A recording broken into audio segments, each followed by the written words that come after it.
Want to eat an oatmeal cookie for breakfast? Well, you can if you make sure it's jam-packed with nutrition to get you through your busy day.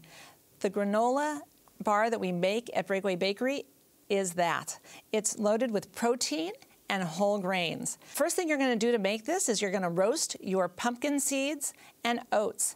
Put them in the oven for about 11 minutes at 350, and then you're going to add in your buckwheat groats and your flaxseed for another 4 minutes. Set those aside to cool. You're going to take your dry ingredients and put them in the mixing bowl. Your dry ingredients include brown rice flour, which is whole grain, your salt, your baking powder, your cinnamon and nutmeg. You're going to whisk those together.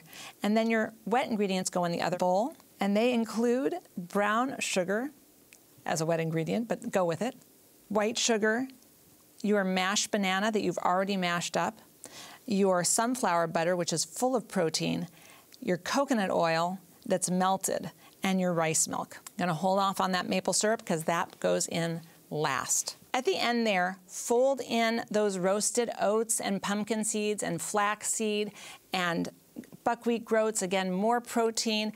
Put in the dried cranberries to get a little bit of sweetness. Fold those in, and your batter will look kind of like this. No, it'll look exactly like this. Layer it in there evenly. It's a greased 8x8 pan with parchment on the bottom. That parchment lining will help you get the oat bars out when they're done. Bake it at 350 for about 14 to 19 minutes. Your ovens will all vary, so you're going to know they're done when they're firm to the touch and a toothpick comes out clean.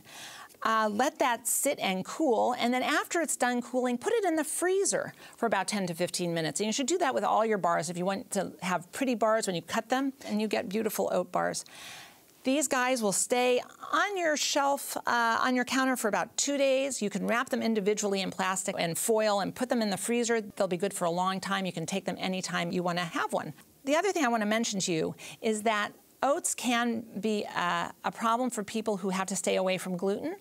So you want to make sure you're eating gluten-free oats. That's it. Hope you enjoy it. Have a great day eating things that are delicious and genuinely healthy for you.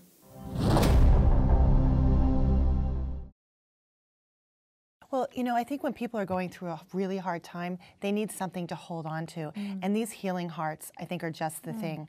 These are simple fabric hearts that are filled with lavender. So they smell really beautiful. They're soft, and each one has a message that goes from one heart to another that really lets someone know that you're really thinking about them and you're with them through this hard time. Lighten it up, girl. Lighten it up. And now the Homemade Simple crew is here to bring it back to life. We have just doubled your seating. Oh, my goodness.